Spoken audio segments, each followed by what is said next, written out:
हा, आता मला सांगा, तुम्हाला मी पण दिसतोय आणि पीपीटी पण दिसत आहे? हो हो सर. सर. हा, व्हेरी गुड. हा, आता हे सेटअप दिसत आहे व्यवस्थित सर. आहे. हा, व्हेरी गुड, व्हेरी गुड. मी प्रयत्न केला गुगल मीट मध्ये वगैरे, पण त्यांनी बऱ्याच अडचणी आल्या. मी खूप प्रयत्न केला, ते पण रेकॉर्डिंग होत नव्हतं त्याच्यामध्ये. आणि आपल्याला रेकॉर्डिंग पाहिजे आहे, कारण तुम्हाला समजा बाय चान्स परत जेव्हा रिवाइज करायचं असलं किंवा एखादा क्लास मिस झाला, तर हे सगळे क्लासेस काय ना मी रेकॉर्ड करून युट्यूबवर टाकतो आणि त्याची लिंक आपल्याला आपल्या गुगल क्लासरूम मध्ये राहिलं, तर तुम्ही सगळे लेक्चर्स पाहू शकता परत एकदा परीक्षेच्या आधी म्हणा किंवा जेव्हा केव्हा तुम्हाला रिवाइज करायचं असेल. तर ठीक आहे, आता आपण इतिहास लेखनशास्त्र याच्याबद्दल विश्लेषण करणार आहे. मागच्या क्लासमध्ये जेव्हा आपण इंट्रोडक्टरी क्लास घेतला होता, तेव्हा तुम्हाला आठवतं का इतिहास लेखनशास्त्र कशाला म्हणायचं हे मी तुम्हाला सांगितलं होतं, हो की नाही? आठवतं की नाही सांगा? बोला मला, तुमचे स्पीकर्स तुम्ही सुरू ठेवा. आठवतंय? इतिहासाच्या सर हा, सर बोला. सर, इतिहासाच्या साधनावरून आपण जो इतिहास लिहितो त्याला म्हणतात.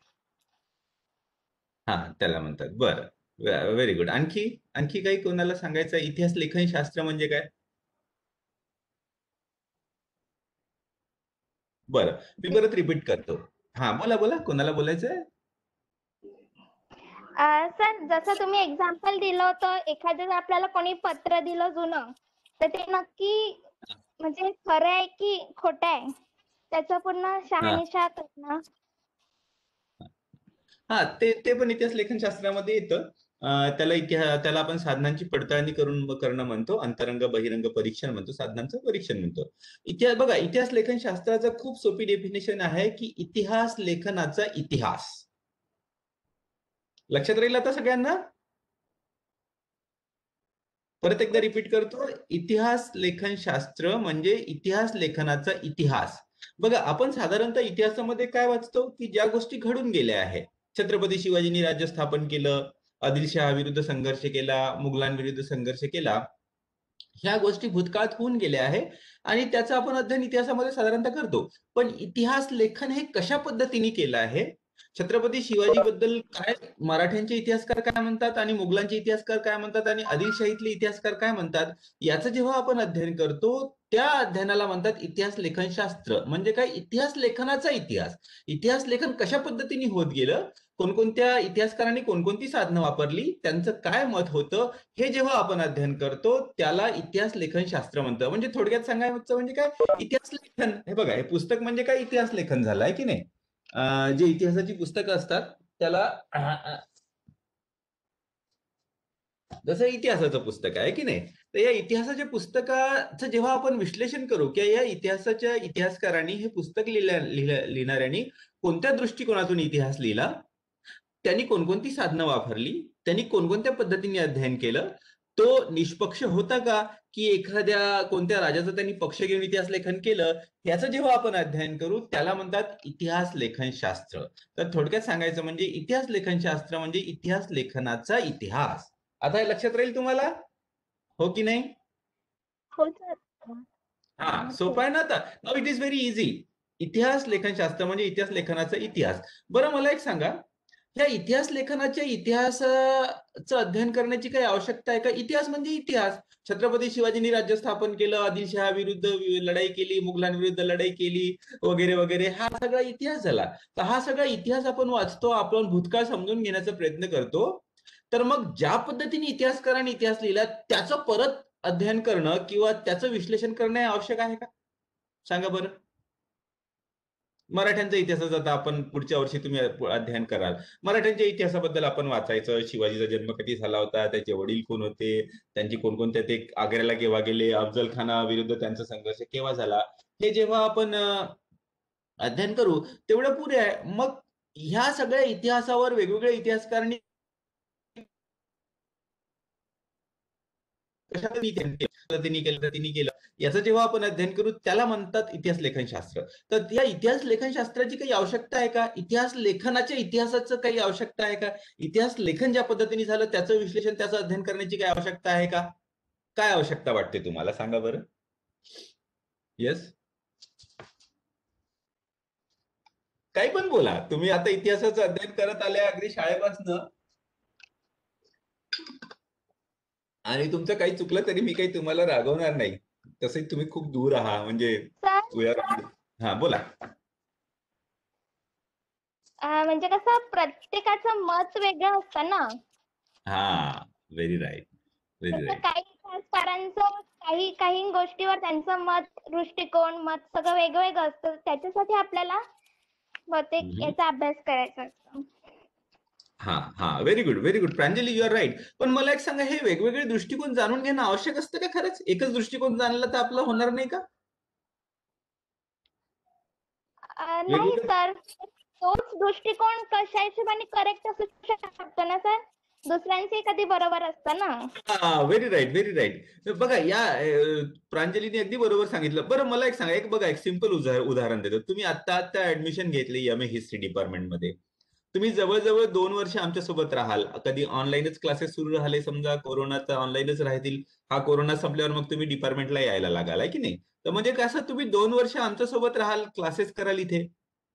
जेव्हा तुमचं एम ए कम्प्लीट होईल तेव्हा जर का तुम्हाला सांगितलं की बाबा तुम्ही 2 वर्षाचा आता या इतिहास लिहून काढा, 2 वर्षामध्ये काय काय गोष्टी तुम्हाला झाल्या, काय काय तुम्हाला वाटतं, जे काही वाटतं तुम्ही या 2 वर्षाचा इतिहास लिहा, तर मला एक सांगा, तुमच्या सगळ्यांचा इतिहास सारखा राहील का?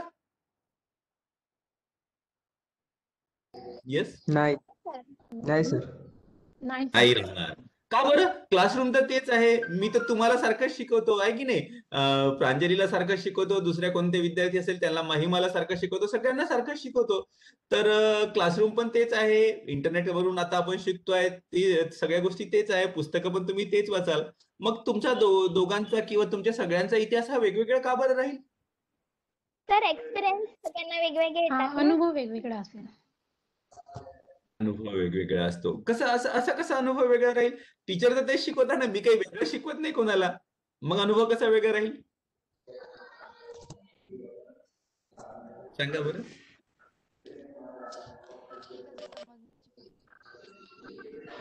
सांगतो. आता तुम्ही पण डिपार्टमेंटला याल, मी पण डिपार्टमेंटला येईल 2 वर्ष. आपल्या एचओडी मॅडम पण डिपार्टमेंटला येतील, कोरेती सर पण येतील. तर तुमच्या सोबत समजा तुम्ही इतिहास लिहिला 2 वर्षाचा, मी पण इतिहास लिहिला 2 वर्षाचा, आपल्या एचओडी मॅडमनी पण 2 वर्षाचा इतिहास लिहिला, तर आपला सगळ्यांचा इतिहास सारखा येईल का? नाही नाही सर. नाही येणार. नाही येणार. का बरं? कारण सर्वांची विचार करण्याची पद्धत वेगवेगळी राहील. Very right. अनुभव आपण कसा फील करतो, आपण अनुभव वेगवेगळ्या याच्यासाठी फील करतो, कारण आपला जीवनाकडे बघण्याचा दृष्टिकोन वेगळा राहतो. मी जेव्हा या 2 वर्षाकडे बघील तेव्हा मी एक शिक्षक या नात्याने बघील.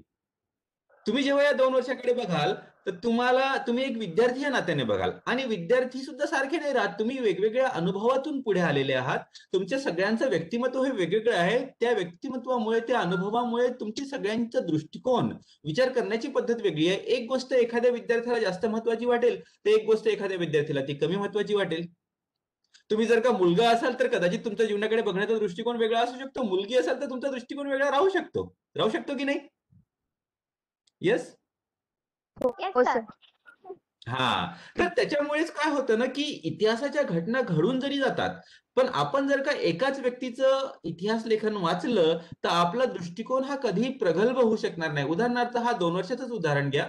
या 2 वर्षाचा इतिहास तुम्ही लिहिला, मी लिहिला, सगळ्यांनी लिहिला, पण आजपासून 50 वर्षानंतर जर का एखाद्या विद्यार्थ्याला जाणून घ्यायचं असेल की इतिहास डिपार्टमेंटमध्ये 2021 पासून 2023 पर्यंत या 2 वर्षात काय महत्वाच्या घडामोडी घडल्या, आणि त्या व्यक्तीने फक्त एकाच व्यक्तीचा इतिहास वाचला, समजा मीच दिलेला इतिहास वाचला, तर त्याला संपूर्ण या इतिहास डिपार्टमेंटमध्ये, या इतिहास विभागामध्ये या 2 वर्षामध्ये काय काय महत्वाच्या घडामोडी होऊन गेल्या हे त्याच्या लक्षात येईल का? किंवा याचं त्याचं आकलन चांगलं राहील का? किंवा त्याचं आकलन बरोबर राहील का? येस. नाही सर. नाही राहणार. कारण काय होईल की त्याला फक्त हेच माहित होईल की डॉक्टर खंगई या 2 वर्षाकडे कशा दृष्टिकोनातून बघतात. डॉक्टर खंगईला या 2 वर्षातल्या कोणत्या गोष्टी महत्वाच्या वाटल्या, पण एका विद्यार्थ्याचा दृष्टिकोन समजून घेणं सुद्धा आवश्यक असतं. एक मिनिट, मी सायलेंट मध्ये टाकून देतो. पण विद्यार्थ्यांचा दृष्टिकोन सुद्धा समजून घेणं आवश्यक असतं आणि त्यामध्ये सुद्धा फक्त एखाद्या विद्यार्थ्याचा दृष्टिकोन समजून घेणं आवश्यक नसतात. एखादा विद्यार्थी खूप हुशार असू शकतो, अभ्यासात त्याला खूप रुची असेल, त्याचा पण दृष्टिकोन महत्वाचा आहे. ज्याला काही कारणास्तव अभ्यासात मुळीच इंटरेस्ट आला नाही, त्याचा दृष्टिकोन समजून घेणं पण आवश्यक आहे. त्यामुळे विभागामध्ये काय काय त्रुटी होत्या, कोणकोणते टीचर तुम्हाला फार बोर करतात, हे सुद्धा माहित होईल की नाही? येस. हो सर. हो सर.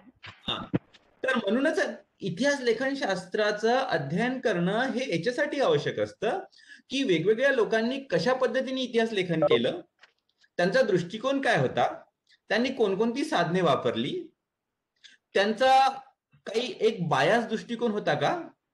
बायास दृष्टिकोन समजतो का तुम्हाला? बायास म्हणजे काय? ज्याला म्हणतात ना पक्षपातीपणा. उदाहरणार्थ, मी जर काही या डिपार्टमेंटचा शिक्षक असेल तर मी या डिपार्टमेंट बद्दल होऊ शकतं की मी सगळं चांगलंच लिहून ठेवल की आम्ही फार चांगले क्लास घेत होतो आणि आम्ही फार अभ्यास करून मग मुलांना शिकवत होतो, आम्ही टेक्नॉलॉजीचा फार चांगला उपयोग करत होतो, पण आमच्या उणीवा आम्ही लिहू का शिक्षकाच्या? नाही सर. कदाचित लिहिणार नाही. मग ते जाणून घेण्यासाठी आम्हाला आजपासून 50 वर्षानंतर कोणी जर का अध्ययन करेल तर ते जाणून घेण्यासाठी त्याला कोणाचं लिखाण वाचावं लागेल? विद्यार्थ्यांचं. की विद्यार्थ्याला डॉक्टर खंगेला जरी वाटत असेल की ते खूप चांगले टीचर आहे, पण ते खरंच चांगले टीचर आहे की नाही हे आपल्याला कोणाच्या लिखाणावरून समजेल? विद्यार्थ्यांच्या लिखाणावरून. म्हणजे विद्यार्थ्यांना तो अनुभव कसा वाटत होता, डॉक्टर खंगईंनी शिकवलेलं इतिहास लेखन हे किंवा इतिहास हा कितपत मजेशीर वाटत होता, कितपत इंटरेस्टिंग वाटत होता आणि कितपत इन्फॉर्मेटिव्ह वाटत होता, कितपत कामाचा वाटत होता, हे जेव्हा जोपर्यंत आपण विद्यार्थ्यांचा दृष्टिकोन सुद्धा जाणून घेत नाही तोपर्यंत आपलं इतिहास लेखनाचं आकलन किंवा इतिहासाचं आकलन या 2 वर्षाचं अध्ययन हे तितकं व्यवस्थित होऊ शकणार नाही. तसंच फक्त विद्यार्थ्यांचा दृष्टिकोन जर का जाणून घेतला तरी सुद्धा आकलन चांगलं होणार नाही, कारण शिक्षकांच्या त्यांच्या काही समस्या असतात, त्यांचे काही प्रॉब्लेम असतात, त्यांच्यावर कोणकोणत्या वेगळ्या गोष्टीचं प्रेशर राहतं, त्यांना सुद्धा बरीच कामं राहतात, त्यामुळे कधी कधी एखाद्या वेळेस लेसन चांगला होऊ शकत नाही, हे पण प्रॉब्लेम असतो. त्यामुळे विद्यार्थी आणि शिक्षक या दोघांचाही दृष्टिकोन जो व्यक्ती वाचेल त्याचं या 2 वर्षाचं आकलन, या 2 वर्षाचं अध्ययन जास्त प्रगल्भ होईल. पण मला एक सांगा, ह्या 2 वर्षामध्ये नेमकं काय घडलं याचं परफेक्ट पिक्चर त्याच्या समोर उभं राहील का? हो की नाही सांगा? येस.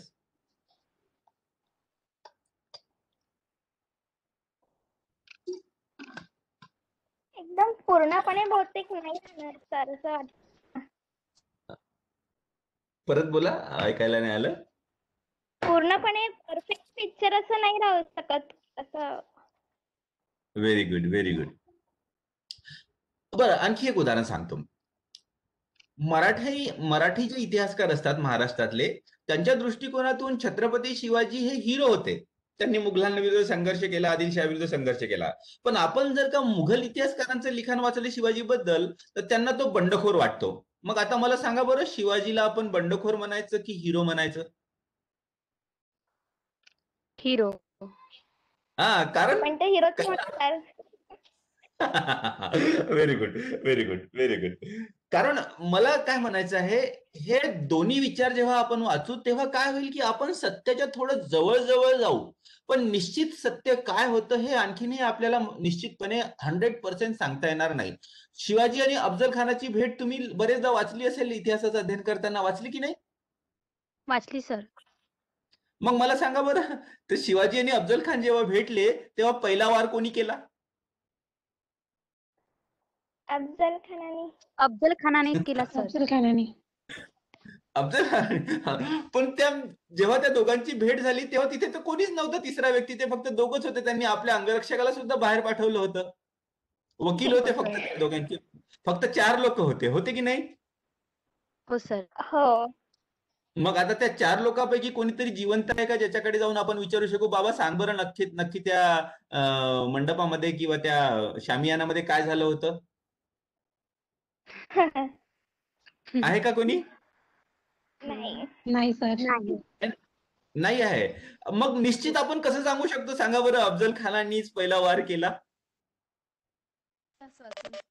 तर पुस्तक मध्ये आहे की लिहिलं नाही? आहे ना पुस्तकामध्ये लिहिलंय. पण आता मी जे 2 उदाहरण सांगितले ना मी, मराठ्यांच्या इतिहासकाराला, मराठी इतिहासकाराला छत्रपती शिवाजींना एक हिरो म्हणून प्रेरित करायचं असतं.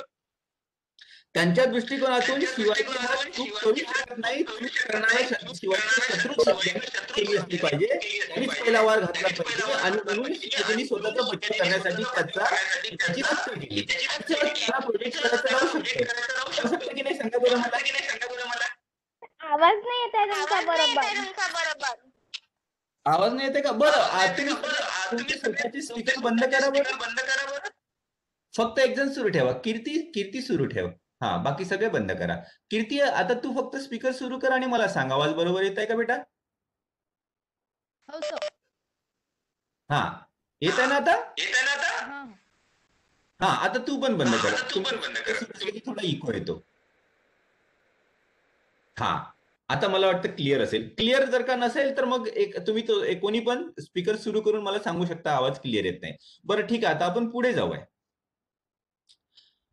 मला इतिहास लेखनशास्त्राचा इतिहास का बरं महत्वाचा आहे तुम्हाला सांगावंसं याच्यासाठी वाटतं की फक्त जर का आपण मराठ्यांच्या इतिहासकारांनी लिहिलेला इतिहास जर का वाचत गेलो तर आपली भावना तीच होईल की छत्रपती शिवाजी हा चूक करूच शकत नाही आणि पहिला वार अफजल खानानेच केला असावा.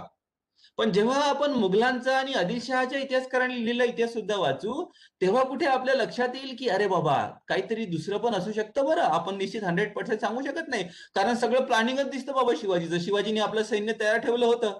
अफजल खान तर आरामात होता, त्याचं सैन्य तर आरामात झोपलेलं होतं. त्यांना वाटत होतं की आता अफजल खान जाऊन भेट घेऊन परत येईल आणि शिवाजी नाहीतरी सरेंडर करणार आहे, नाहीतरी शरणार्थी मागणारच आहे. पण शिवाजीने मात्र आपले सगळं सैन्य तयार करून ठेवलं होतं आणि कदाचित शिवाजीने प्लॅनिंग केलं असेल की अफजल खानासारख्या बलाढ्य सरदाराशी आणि एवढ्या मोठ्या सैन्याशी समोरासमोर मैदानात जर का आपण लढलो तर निश्चित आपली हार होईल. म्हणून याला गोडी गुलाबीनी शिवाजीनी बोलावलं आणि मग त्याचं डोकं उडवलं आणि आपल्या सैन्याला आधीच सांगितलं होतं की त्याचा मी कोथळा बाहेर काढला की मग तोफाचे आवाज येतील आणि तोफाचे आवाज आले की तुम्ही जंगलात लपून बसलेले राहा आणि मग जंगलातून निघायचं आणि अफजल खानाच्या सैन्यावर आक्रमण करायचं.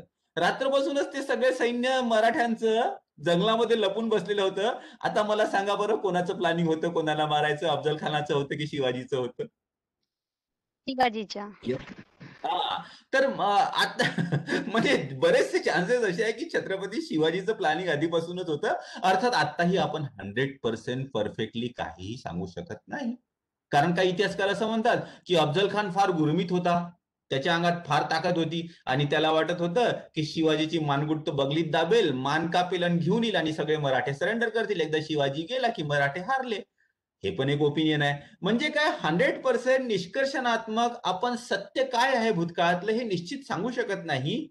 पण जेव्हा आपण जास्तीत जास्त लोकांची ओपिनियन वाचू, जास्तीत जास्त लोकांची मतं वाचू, जेव्हा वेगवेगळे दृष्टिकोन आपण वाचू आणि समजून घेऊ, तेव्हा आपण सत्याच्या जास्त जवळ जाण्याचा प्रयत्न करू. या 2 वर्षाचं उदाहरण घ्या. या 2 वर्षाच्या कालखंडामध्ये एखादा खूप चांगला हुशार विद्यार्थी असला आणि त्यांनी लिहून ठेवलं की इतिहास डिपार्टमेंट अतिशय चांगला आहे, टीचर खूप चांगले शिकवतात, हा एक ओपिनियन झाला. एखादा विद्यार्थी असला त्याला अभ्यासात मुळीच इंटरेस्ट नाही, तो नेहमी टीचरमध्ये फॉल्ट काढतो, सांगतो, लिहून ठेवू शकतो की डॉक्टर खंगई सर फारच बोर करतात बुवा, त्यांना काही येत नाही, विनाकारणच आमचा वेळ वाया गेला, असं पण लिहू शकतात. आता एका व्यक्तीने फक्त त्या हुशार विद्यार्थ्याचं लिखाण वाचलं तर त्याचं मत काय होईल की इतिहास विभाग खूपच चांगला होता.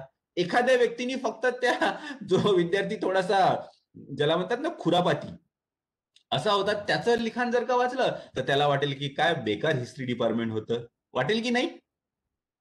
येस. हो सर. सर, हा, तर पण जर का एखाद्या व्यक्तीने या दोघांची ओपिनियन वाचले तर त्याला काय वाटेल, अरे नाही, काहीतरी चांगलं होतं, काहीतरी थोडंफार वाईट पण असेल. म्हणजे काय, त्याचं स्टेटमेंट हे 100% सत्य जरी राहणार नाही तरी तो सत्याच्या थोडं थोडं थोडं जवळ जाण्याचा प्रयत्न करतो. आणि म्हणूनच इतिहास लेखनशास्त्राचं अध्ययन अत्यंत आवश्यक असतं. त्याच्यापासून आपल्याला वेगवेगळे दृष्टिकोन समजायला मिळतात. त्याच्यापासून आपण जेव्हा शिकतो, त्याचं जेव्हा आपण अध्ययन करतो तेव्हा काय होतं की आपण सत्याच्या जास्त जवळ जाण्याचा प्रयत्न करतो. सत्याचं आकलन हे जास्त बरोबर होण्याचे चान्सेस वाढतात. 100% होत नाही. 100% हिस्ट्री कोणालाही माहित नाही. आपण भूतकाळात जाऊन, जसं आता सांगितल्याप्रमाणे, आपण ना छत्रपती शिवाजीला भेटू शकत ना अफजल खानाला भेटू शकत. भेटायला गेलो तर आपण वापसच येणार नाही. बरोबर आहे की नाही? किंवा छत्रपती शिवाजीचे जे वकील होते किंवा अफजल खानाचे वकील होते त्यांना सुद्धा भेटत नाही. आता त्यापैकी कोणीही जिवंत राहिलेलं नाहीये. बरं, जिवंत बायचान्स जरी असते तरी ते खरे बोलले असते कशावरून सांगा बरं मला तुम्ही? बायचान्स सांगा, छत्रपती शिवाजीचा वकील जिवंत झाला आणि तुम्हाला भेटला तर तो खरं सांगेल कशावरून? त्याला तर आपल्या धनाची, आपल्या मालकाची बाजू ठेवायची आहे की नाही. तो म्हणेल हा अफजल खानच नालायक होता, यांनीच पहिला वार केला. आणि अफजल खानाचा वकील भेटला की तो काय म्हणेल, तो शिवाजी बडा बदमाश है, अफजल खान को उसने धोखे से बुलाया और धोखे से मार डाला, म्हणेल की नाही? हो सर. हा, म्हणजेच काय, साधनं आपल्या हातात येतात. बरं, छत्रपती शिवाजीचा वकील आपल्याला भेटणार नाही, पण छत्रपती शिवाजीच्या वकिलांनी जे लिहून ठेवलं, समजा बायचान्स लिहून ठेवलं असेल, ते आपण वाचू शकतो. पण ते निश्चितच खरं आहे हे आपण गृहीत धरू शकत नाही. अफजल खानाच्या वकिलांनी काय लिहून ठेवलं असेल ते सुद्धा आपण वाचू शकतो, सत्य जाणून घेण्याचा प्रयत्न करू शकतो, पण ते 100% खरं आहे हे निश्चित आपण सांगू शकत नाही. कारण लोक घटनांचा अर्थ आपापल्या सोयीनुसार लावत असतात. शिवाजीचा वकील असेल तर शिवाजीची प्रशंसा केल्यामुळे त्याचा पगार सुरू राहील. अफजल खानाचा वकील असेल तर अफजल खानाची प्रशंसा केल्यामुळे त्याचा पगार सुरू राहील. त्यामुळे आपल्याला या सगळ्या गोष्टी जेव्हा आपण जाणून घेण्याचा प्रयत्न करतो, आणि हे सगळं इतिहास लेखन शास्त्रामध्ये येतं, हे सगळं हिस्ट्रोग्राफीमध्ये येतं. आणि म्हणूनच हिस्ट्रोग्राफी अध्ययन जेव्हा आपण करतो तेव्हा आपलं इतिहासाचं आकलन हे जास्त बरोबर होण्याचे चान्सेस असतात. There is a possibility that you may reach closer to the truth. आपण सत्याच्या जास्तीत जास्त थोडंफार जवळ जाण्याचे चान्सेस, जवळ जाण्याची प्रॉबिलिटी ही आपली वाढत जाते. आता हे समजलं ना तुम्हाला, इतिहास लेखनशास्त्र म्हणजे काय आणि त्याचं अध्ययन आपण का बरं करायचं? येस? हो सर, कळलं सर. हा, आता इथपर्यंत काही प्रश्न असेल तर विचारा, नाही तर आपण आता पुढे जाऊ. तसं मी इन जनरल हा टॉपिक झालाच आहे, तरी पण आपण माझे जे नोट्स आहे, पीपीटी आहे, त्याच्यामधून जाऊ. काही सुटलं असेल तर मग मी सांगतो. मला सांगा, पण आतापर्यंत तुम्हाला काही शंका आहे का? मी जे आतापर्यंत सांगितलं, इतिहास लेखनशास्त्र म्हणजे काय आणि इतिहास लेखनशास्त्राचं अध्ययन आपण का बरं करायचं, ह्या 2 प्रश्नाची उत्तरं आपल्याला आली पाहिजे. तर ते तुम्हाला येतील का आता?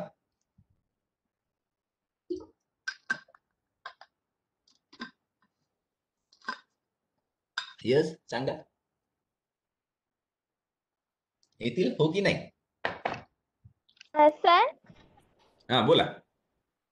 पण अशाने तर मग म्हणजे सर वाद होतील ना मग अशाने, की पण नक्की आपल्याला कळेल कसं सर की हेच बरोबर आहे आणि हेच?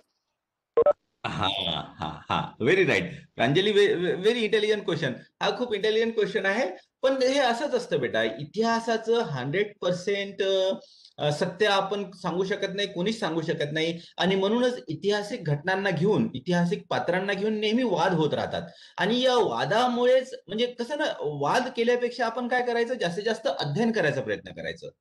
आणि जेव्हा आपण जास्तीत जास्त अध्ययन करू, उदाहरणार्थ सावरकरांबद्दल काही लोक चांगलं लिहितात, काही लोक वाईट लिहितात.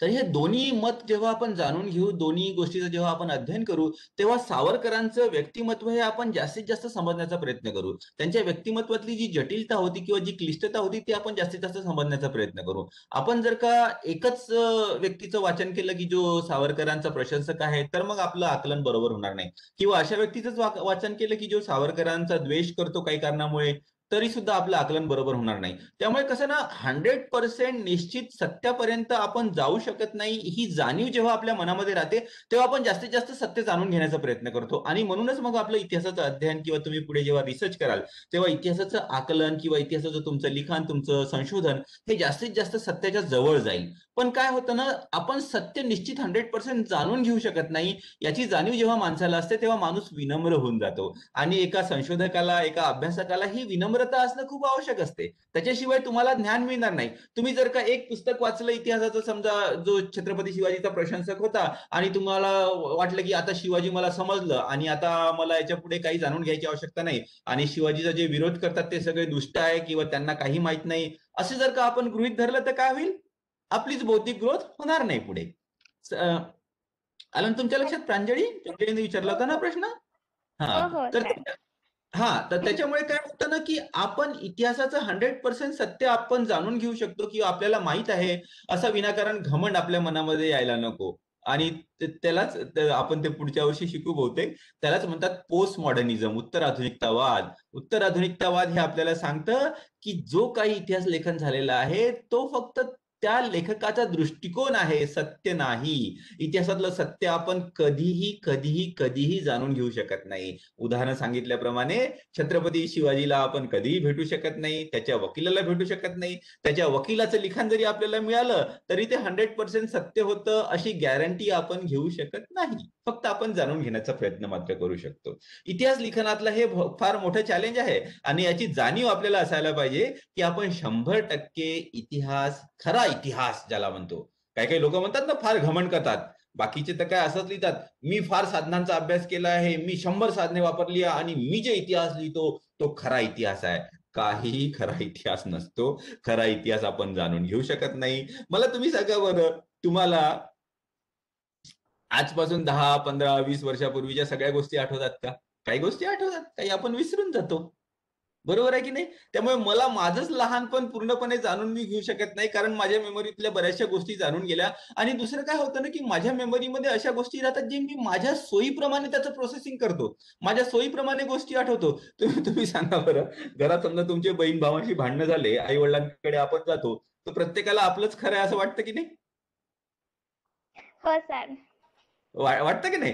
कारण काय होतं ना, की आपण आपल्याला सोयीस्कर असतं तसाच विचार करतो. आपल्या भावाचं कर असलं, आपण त्याला 2 थापड जरी मारल्या आणि त्यांनी 1 थापड जरी मारली तरी आपण सांगतो की यानी मारली सांगतो की नाही? कारण आपलं मन जे असतं ते नेहमी स्वतःला वाचवण्याचा प्रयत्न करत असतं. या सगळ्या गोष्टीची जाणीव जर का जेव्हा आपल्या एखाद्या इतिहासाच्या विद्यार्थ्याला असते, तेव्हा त्याचं इतिहासाचं आकलन जास्त चांगलं होतं, त्याचं इतिहासाचं संशोधन जास्त चांगलं होतं. आणि या इतिहास लेखनशास्त्र हा जो पेपर आहे, या पेपरचा एक महत्वाचा उद्देश आहे की तुम्हाला चांगला रिसर्चर बनवणं. आणि तुम्ही चांगला रिसर्चर केव्हा बनाल? जेव्हा तुमचा दृष्टिकोन हा जास्त प्रगल्भ होऊन जाईल. आणि ते दृष्टिकोन केव्हा तुमचा प्रगल्भ होत जाईल, जेव्हा तुम्हाला या गोष्टीची जाणीव सतत राहील की बाबा माझं ज्ञान हे अत्यंत अल्प आहे आणि मला आणखी जाणून घ्यायचं आहे. मी फक्त मराठा इतिहासकारांनी काय काय लिहिलं शिवाजीबद्दल ते जाणून घेऊन माझं शिवाजीचं आकलन बरोबर होणार नाही, तर मला मुघल इतिहासकारांनी काय लिहिलं हे सुद्धा जाणावं लागेल. तेव्हा कुठे माझं इतिहासाचं आकलन हे जास्त व्यवस्थित होईल, शिवाजी मला जास्त व्यवस्थित प्रमाणे समजेल. नाहीतर मी काय करेल, शिवाजीची एक इमेज माझ्या मनामध्ये तयार करेल, ज्यांनी मला बरं वाटतं. शिवछत्रपती फार चांगले होते, कारण त्यांनी आपल्याला बरं वाटतं. आणि आपण साधारणतः आपल्याला जसं बरं वाटतं तसा विचार करतो. आपल्या मनाला त्याची ट्रेनिंग झालेली असते. झाली असते की नाही सांगा बरं मला तुम्ही? हो हो सर. सर. हो सर. प्रत्येकालाच वाटतं की नाही मी खूप चांगला आहे किंवा मी खूप चांगली आहे? वाटते का नाही सांगा? हो सर. कारण आपलं मन तसं तयार झालेलं असतं. आपण स्वतःला नेहमी चांगलंच समजत असतो. पण आपलं पण चुकू शकतं. आपली विचारसरणी सुद्धा ही लिमिटेड आहे. याची जाणीव करून देणं हे या पेपरचा एक महत्वाचा उद्देश आहे. आणि याची जाणीव तुम्हाला असायला पाहिजे. याची जाणीव जोपर्यंत तुम्हाला असणार नाही तोपर्यंत तुम्ही अध्ययन करणार नाही. बरोबर आहे? Yes sir. हा, व्हेरी गुड. आणखी काही असेल प्रश्न तर विचारा, नाहीतर मग आपण म्हणजे याच्यातच पुढे जाऊ. कारण काय नाही, हे बघा, तुम्हाला आता महत्वाचा जो गाभा होता, इतिहास लेखनशास्त्र कशाला म्हणतात आणि त्याचं अध्ययन आपण कशाला करायला पाहिजे, हे तुम्हाला मी कम्युनिकेट केलं आहे. महत्वाचा भाग मी तुम्हाला सांगून दिलाय. पण काय होतं ना, कधी कधी याच्यावरती प्रश्न फार मोठा येतो, 16 मार्काचा प्रश्न येऊ शकतो, लॉंग क्वेश्चन. तर तेव्हा तुमच्याकडे मटेरियल पाहिजे. आणि हे मटेरियल आता काय काय टाकायचं याच्यामध्ये, मेन जिस्ट जे आहे तुम्हाला समजली आता.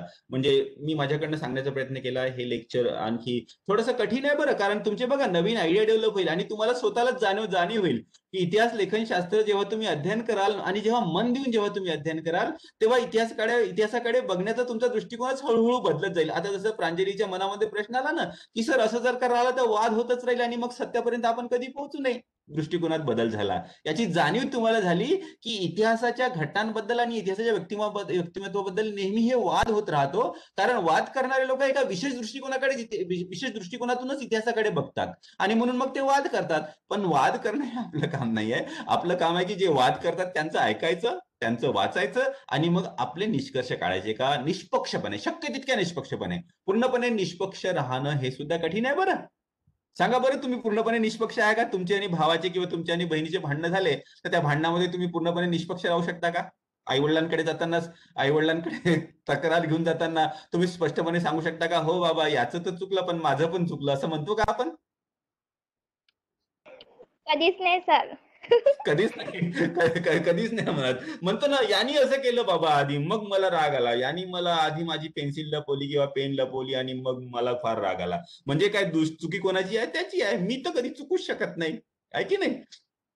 तर पण आपलं चुकू शकतं.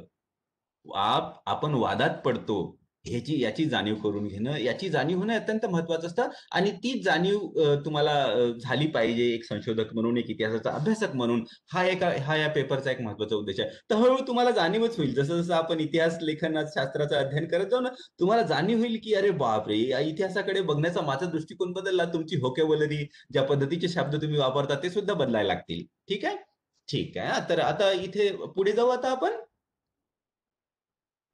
हो सर. हा, व्हेरी गुड. बरं. तर बघा आता तुम्हाला कुठे कुठे मटेरियल काय काय टाकायचं आहे. तर जेव्हा तुम्ही इतिहास लेखन शास्त्र डिफाईन कराल, त्याची जेव्हा व्याख्या कराल, तेव्हा सगळ्यात सुरुवातीला तेच लिहायचं जे मी सांगितलं, की इतिहास लेखन शास्त्र म्हणजे इतिहास लेखनाचं अध्ययन. आणि मग त्याच्यामध्ये पुढे लिहायचं की इतिहास लेखनाच्या उत्क्रांतीचा किंवा विकासाचा अभ्यास. म्हणजे इतिहास लेखनाचा उगम कसा झाला, कुठून सुरुवात झाली आणि त्याचा विकास कसा होत गेला, याचं जेव्हा आपण अध्ययन करतो ते सुद्धा इतिहास लेखन शास्त्रामध्ये येतं. इतिहासाच्या लिखाणाशी संबंधित कल्पना व तंत्राविषयीची उत्क्रांती. म्हणजे काय, इतिहास लेखनाच्या संकल्पना ज्या होत्या त्या सुद्धा बदलत गेल्या. त्याच्याबद्दल आपण आता चर्चा करू. जसं फार पूर्वी काळी काय व्हायचं ना, की फक्त राजा महाराजाचं जीवन याच्याबद्दलच लिखाण केलेलं जायचं. मला तुम्ही सांगा बरं, ताजमहल कोणी बांधला? शहाजहानने बांधला. शहाजहाननी बनवला. तर शहाजहाननी जाऊन तिथे दगड लावले का सांगा बरं मला तुम्ही? नाही. नाही लावले ना. शहाजहाननी काय केलं, फक्त पैसे दिले.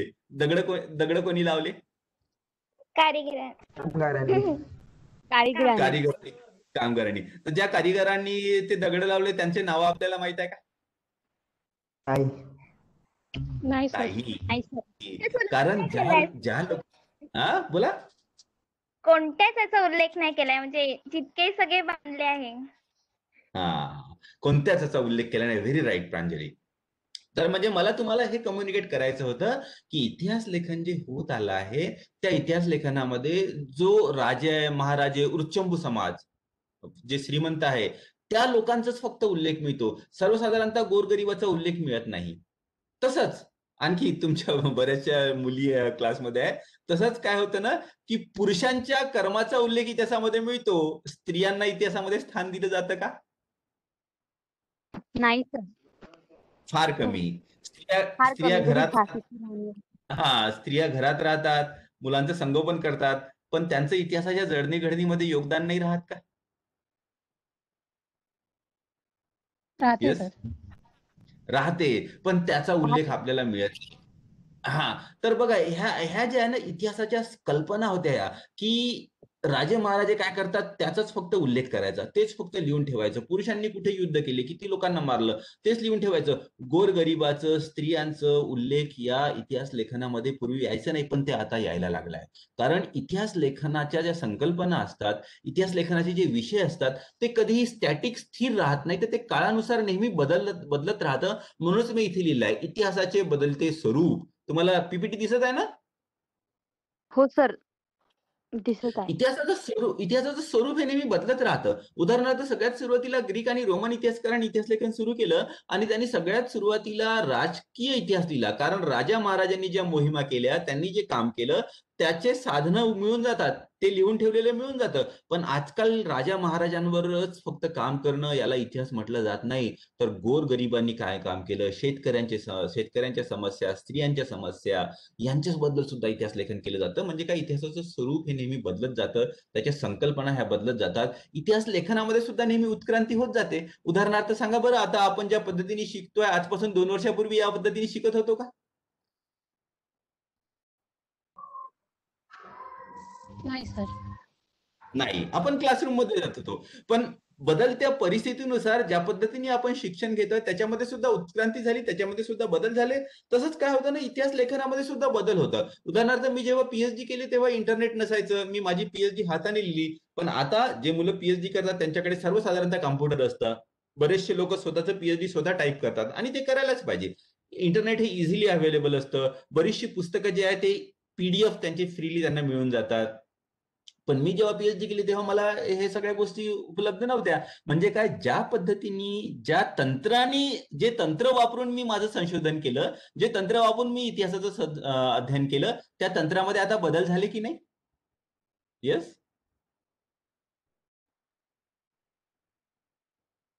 तर त्या तंत्रामध्ये नेहमी बदल होत जातो. म्हणजेच काय, इतिहास लेखनाची जी पद्धती राहते, इतिहासाकडे बघण्याचा दृष्टिकोन, त्याचं स्वरूप आणि त्याच्यामध्ये इतिहासाचं अध्ययन करण्याचं तंत्र हे नेहमी काळानुसार बदलत जातं आणि याचं अध्ययन सुद्धा आपण इतिहास लेखनशास्त्रामध्ये हिस्टोग्राफीमध्ये करतो.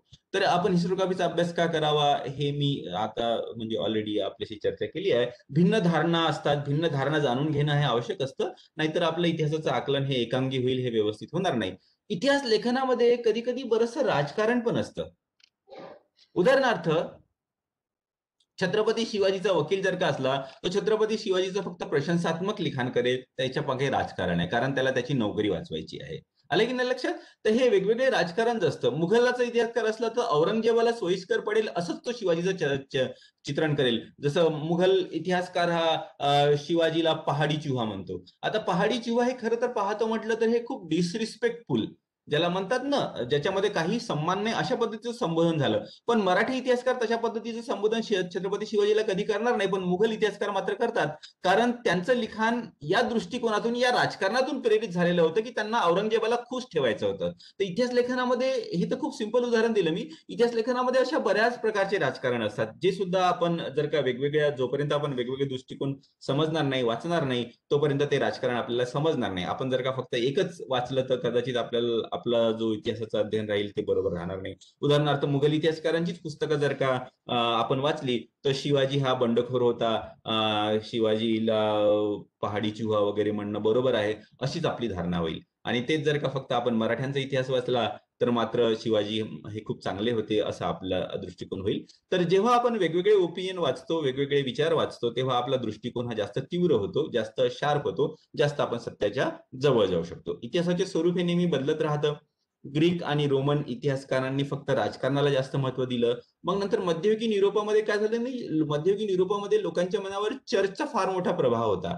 त्या काळामध्ये सगळं धार्मिक लिखाण झालं आणि त्यानंतर मग नवनिर्मितीचा काळ आला, ज्याला रेनेसा म्हटलं जातं इंग्रजीमध्ये. आणि या नवनिर्मितीच्या काळामध्ये माणसाचं आयुष्य, माणसाच्या भावना, या सगळ्या गोष्टीला परत एकदा महत्व आलं. आणि मग या काळामध्ये मानव केंद्रित लिखाण, मानवांनी काय काय आपलं एक्सपान्शन केलं, कुठे कुठे आपलं साम्राज्य वाढवलं, या सगळ्या गोष्टीचं जेव्हा लिखाण करण्यात आलं, तेव्हा इतिहासाचं स्वरूप जे आहे किंवा इतिहासाचा जो विषय होता तो परत बदलला. उदाहरणार्थ, आपल्याकडे बघा, आजपासून जवळजवळ 200-300 वर्षापूर्वी किंवा 400 वर्षापूर्वी पुराण लिहिले जायचे आणि या सगळ्या पुराणामुळे अध्यात्म, देवाचं वर्णन, वैकुंठाचं वर्णन आणि महादेव कैलासावर बसतात त्या कैलासाचं वर्णन, या सगळ्या गोष्टीचं वर्णन तिथे दिलेलं असायचं. पण आजकाल अशा पद्धतीचं लिखाण होत नाही. आजकाल इतिहासाकडे एका संशोधित दृष्टिकोनातून आपण पाहतो आणि जी साधनं आपल्याजवळ उपलब्ध आहे, त्या साधनांचं व्यवस्थित अध्ययन करून ज्याचं प्रूफ आपण देऊ शकू, अशा गोष्टी सर्वसाधारणतः आता आपण इतिहासामध्ये लिहितो. तर म्हणजे काय, इतिहास लेखनाचं शिफ्ट झालाय, मानव केंद्रित इतिहास लेखन झालेलं आहे. तसंच बघा, हे वेगवेगळे विचारवंत होते, यांनी सुद्धा इतिहास लेखनाला फार मोठ्या प्रमाणात प्रभावित केलं. यांच्याबद्दल आपण नंतर पण वाचणार आहोत, फक्त थोडक्यात सांगतो. मार्क्सनी सांगितलं की माणसाच्या प्रत्येक कृतीमागे आर्थिक कारण असतं आणि मग या दृष्टिकोनातून इतिहासाकडे बघणाऱ्या लोकांनी मार्क्सवादी इतिहास लेखन केलं. रांके हा जो होता, याच्याबद्दल सुद्धा आपण वाचणार आहोत. पॉझिटिव्हिझम, प्रत्यक्षवाद याला म्हणतात. तर रांके सांगतो की जोपर्यंत प्रत्यक्ष पुरावे तुम्हाला मिळत नाही आणि सर्वसाधारणतः लिखित स्वरूपात मिळत नाही, तोपर्यंत आपण इतिहासामध्ये कुठलीही गोष्ट लिहू शकत नाही. याला म्हणतात प्रत्यक्षवाद. तर या प्रत्यक्षवादाने सुद्धा इतिहासाला फार मोठ्या प्रमाणात प्रभावित केलं. त्यानंतर ॲनल्सची एक विचारसरणी आली. ॲनल्सची विचारसरणी सांगते की मनुष्याचं सर्वांगीण अध्ययन तुम्हाला करावं लागेल. आर्थिक कारण, भौगोलिक परिस्थिती, या सगळ्या गोष्टीचं अध्ययन जोपर्यंत आपण करणार नाही, तोपर्यंत इतिहासाचं व्यवस्थित समज आपल्याला होऊ शकणार नाही. तर आणि त्याच्यानंतर आधुनिकतावाद आला, नंतर उत्तर आधुनिकतावाद आला. या सगळ्यांनी, उत्तर आधुनिकतावाद म्हणतं, जसं थोड्या वेळापूर्वी मी उल्लेख केला होता, की सत्यापर्यंत आपण पोहोचू शकत नाही. इतिहास लेखन जे असतं ते एक दृष्टिकोनातूनच केलेलं असतं, त्यामुळे इतिहास लेखनाला आपण सत्य मानू शकत नाही. याला उत्तर आधुनिकतावाद म्हणतात. तर आता निष्कर्ष सांगायचं म्हणजे काय, हिस्टोग्राफी, इतिहास लेखनशास्त्र is a history of history writing. इतिहास लेखनाचा इतिहास आहे तो. आणि हिस्टोग्राफीचं अध्ययन आपण का बरं करायचं? कारण इतिहास लेखकाला जी आव्हाने येतात ती समजून घेणे, कोणाचा दृष्टिकोन बायस असतो, एकांगी असतो, ते समजून घेणे, कोणाची साधने अपुरी असतात, कोणाची टेक्नॉलॉजी, जसं आजपासून 500, 600, 1000 वर्षापूर्वी जे इतिहास लेखन केलं त्यांना काही मर्यादा होतात, त्यांच्याकडे टेक्नॉलॉजी नव्हत्या. आता टेक्नॉलॉजी असल्यामुळे इतिहास लेखन आणखी जास्त चांगल्या प्रमाणात होऊ शकतं. तर इतिहास लेखनाची आव्हाने आणि मर्यादा समजून घेणं, आणि जेव्हा आपण वेगवेगळ्या दृष्टिकोन वाचतो, वेगवेगळ्या इतिहासकारांनी ज्या पद्धतीने इतिहास लेखन केलं, ज्या ज्या काही त्यांच्या मर्यादा होतात, हे जेव्हा आपण समजून घेण्याचा प्रयत्न करतो, तेव्हा काय होतं की आपली भूतकाळाची समज ही आणखी जास्त चांगली होते. तर हे संपलं इथे. तुमच्यापैकी कोणाला काही विचारायचं असेल तर विचारा.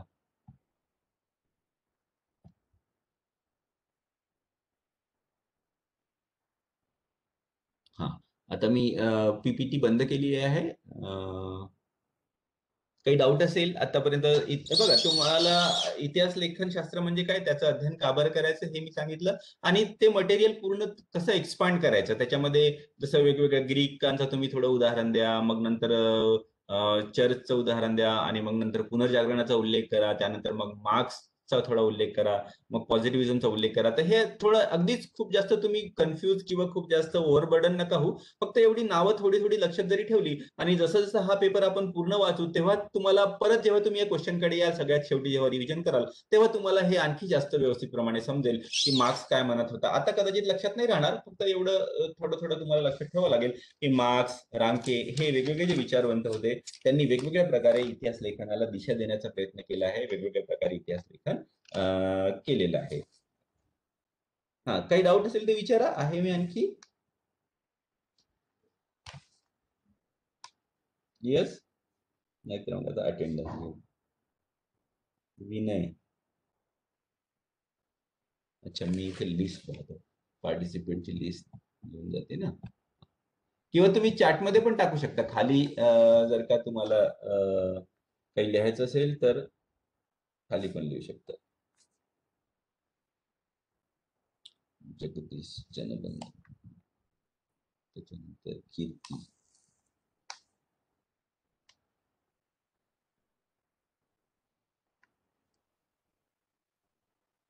सगळ्यांना आजचं लेक्चर समजलं? तुम्ही चॅटमध्ये लिहू शकता, write in the chat.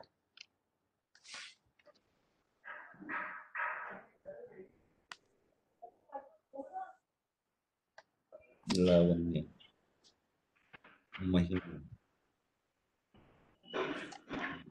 Sir हा, बोला बोला. सर मी बोलली शास्त्री मॅडम सोबत, आहे त्यांच्याकडे रेकॉर्डिंग. आहे ना? हो हो.